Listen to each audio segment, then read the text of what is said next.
지난 8월에는 중국 해협에서 핵잠수함 사고가 터진 후 중국뿐만 아니라 국내 매스컴과 인터넷에서 떠도는 거짓 기사로 인해 많은 분들이 헷갈려 하시는데요.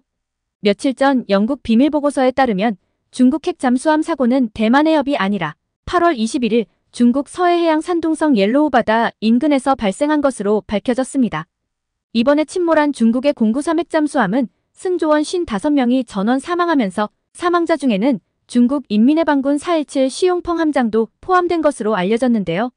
55명 중에 22명이 장교와 사관생도이고 9명의 하사관, 그리고 17명의 사병으로 알려져 있으며 이번 잠수함은 미국과 동맹국들을 잠수함 함정에 빠뜨리기 위해 중국 해군이 사용하는 체인과 닷 장애물에 중국 잠수함이 부딪히면서 사고가 발생했으며 선박을 수리하고 표면을 덮는 데까지 6시간 동안 시스템 장애가 오면서 모든 승조원들이 저산 소증으로 인해 사망한 것으로 밝혀졌습니다.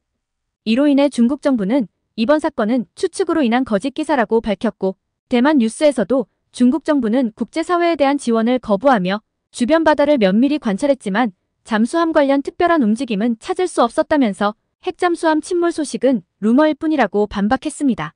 하지만 지난달 중국 글로벌 타임스에 따르면 미군의 핵탐지 정찰기 WC-135가 오키나와 가데나기지에서 출발하여 중국 해안을 따라 근접 정찰을 수행하면서 자동 종속 감시 시스템을 여러 차례 끄고 비행했으며 최종적으로 산둥 칭타오 외해에서 상하이를 거쳐 오키나와 가데나 공군기지로 돌아가면서 중국 국방부 군사활동과 정찰기에 대만의 서북해양 인근 지역을 조사한 것은 8월 22일 중국 핵 잠수함 사고 보도 이후에 이루어졌으며 중국 측에서는 정확한 사실과 원인은 아직 확인되지 않았으며 더 많은 정보와 조사 연관성을 분석하고 있다고 언론에 보도했는데요.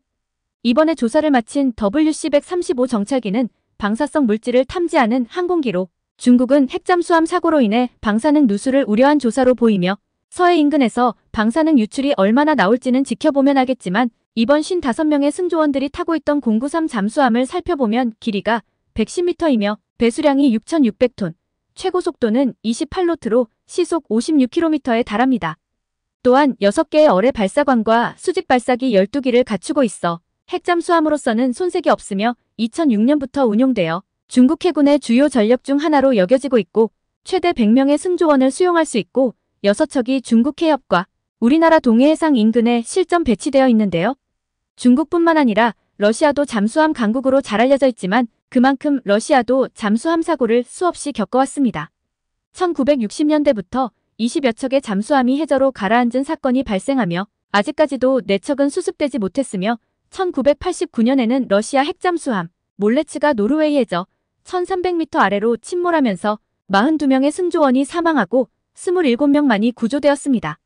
해당 잠수함에는 플루토늄 핵어뢰가 장착되어 있었으며 노르웨이 당국이 수중 무인 탐사기를 동원하여 핵잠수함을 조사하면서 일부 심각한 손상으로 인해 아직까지도 그 지역에서 방사능이 방출되고 있는 것으로 알려져 있으며 2000년에는 러시아 핵잠수함 쿠르스크가 노르웨이 북부 해상에서 폭발음과 함께 침몰하면서 자망 도중 어뢰가 폭발하여 승조원 118명이 전원 사망하였으며 중국과 마찬가지로 잠수함 사고를 러시아가 사건을 은폐하면서 보안을 강화하고 승조원 구출 작업을 지연하였으며 서방의 구조작업 지원을 제안했는데요. 그러다가 결국 구조작업을 진행하던 팀 모두가 노르웨이 해군에 의해 숨진 채 발견되었고 당시 사고를 당한 승조원 모두가 산소가 고갈되는 마지막 순간까지 원자로 폐쇄를 위해 9시간 동안 고군분투했다고 전해지면서 수차례 잠수함 사고가 났음에도 불구하고 철저히 숨겨왔는데 이제서야 수면 위로 드러나게 된 것입니다. 하지만 우리나라 해군은 1983년 250톤급 잠수함을 운영한 이후 40여 년간 아직까지 단 한 번의 인명사고 없이 실전훈련에 임하고 있으며 잠수함은 아시다시피 선체 구조상 승조원 한 사람 한 사람의 개인 전투 능력을 키우는데 기초훈련만 무려 1년이 필요하며 승조원 자격부여 제도인 SQS를 소홀히 할 경우 재작년 인도네시아에서 침몰한 낭갈라 잠수함처럼 참담한 결과를 가지고 올 수도 있는데요.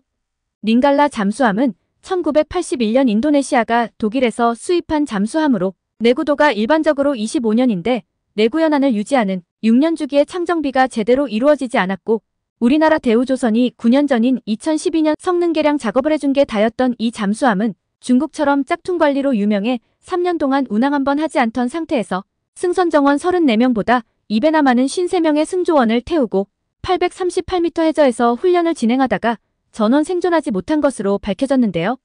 사실 핵잠수함 건조가 쉬운 게 아닙니다.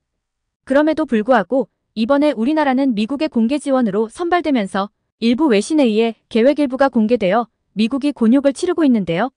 우리나라가 한국형 핵잠수함 건조가 코앞으로 다가올 수 있었던 이유는 첫 번째로 북한의 핵무기 개발과 군사도발로 인해 한반도 안보 상황이 불안정해지고 미국은 한국을 포함한 동맹국을 보호하기 위해 미국의 양국 핵 위협에 대한 대응으로 핵잠수함이 중요한 수단이었으며 두 번째로 한국의 기술력과 조선업의 역량이 지금 현재 역대 최고 수준이라는 겁니다.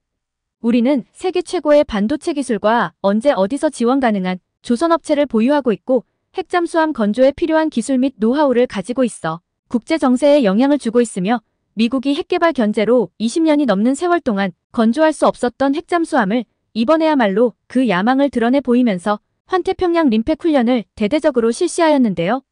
진주만의 태평양 전쟁의 상처가 여전히 남아있는 환태평양을 중심으로 항공모함을 포함한 여러 나라의 다수 군함이 바다를 가득 채우는 대규모 병력이 모여 마치 전쟁이 발발할 것 같은 분위기가 펼쳐지는 림팩 훈련은 1971년 실시되었는데 이번에 26개국이 참여하며 함정 9척과 병력 2만 6천여 명을 동원하는 초대규모 합동훈련입니다. 이번 훈련은 러시아와 중국의 군사도발과 군비 증강에 대응하기 위한 조치로서 서방 자유세계가 이들 국가들과 대립의 의지를 표명하는 정치적 메시지를 전달하는 목적도 갖고 있습니다. 특히 이 자리에서 대규모 병력 훈련을 주관하는 국가가 우리 대한민국입니다. 이번 림팩 훈련에서는 한국이 독도급 이번함인 마라도함을 비롯하여 수상함 3척과 잠수함 1척, 항공기 3대, 그리고 1000여 명의 병력을 파견하는 등 전례 없이 강력한 군사력을 투입했고 그동안 림팩에서 놀라운 군사력을 선보여왔기 때문에 이번 림팩 훈련을 전두지휘하게 되었는데요. 우리 군은 백발백중의 함포 사격과 뛰어난 제압 능력으로 시뮬레이션 전투 훈련에서 우승하여 캡틴 탑건의 칭호를 여러 번 획득하였고 타군에 비해 우수한 지휘력을 바탕으로 이번 림팩 훈련에서 한국이 주도적인 역할을 맡게 된 것인데요. 아쉬운 점은 림팩 훈련에서 출동한 함정과 잠수함의 규모는 대단하지만 현재 우리나라는 핵잠수함 하나 없다는 점이 국방력 측면에서 부족한 부분으로 지적되고 핵잠수함이 최강의 해양 전력 중 하나로 인식되어 렌탈이 아닌 필수 요소가 되는 부분에 있어 우리나라 국방과 국가 안전을 보장하기 위해 반드시 뛰어난 핵잠수함을 개발하고 확보되어야 하며 북한의 핵도발과 위협이 거세지고 있는 가운데 우리나라 무기체제가 압도적으로 뛰어난 수준까지 끌어올려야 한다고 서방 세계에서도 지적하고 있습니다.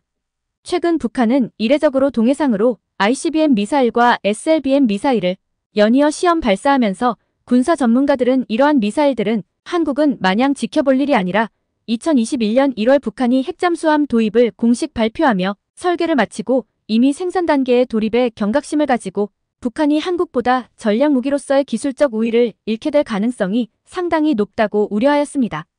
뿐만 아니라 중국은 군비 확충을 통해 서방 세계를 양적 우위로 누르겠다고 선언하고 있으며 일본은 전쟁 가능성을 고려한 개헌 과정에 들어가면서 한국이 핵잠수함을 하루빨리 확보하는 것이 최우선 사항으로 여겨야 하며 한반도의 평화를 유지하고 동아시아에서 중국과 일본에 대해 군사적으로 대비할 수 있는 무기시설을 확충하는 것이 매우 중요하다고 밝혔는데요. 사실 우리나라는 전략 핵잠수함 SSBN과 핵추진 잠수함 SSN 운용을 오래전부터 준비해왔습니다. 우리나라가 핵잠수함 프로젝트를 극비리에 진행할 수밖에 없었던 가장 큰 이유는 미국의 감시와 국제적인 관심 때문이었는데요.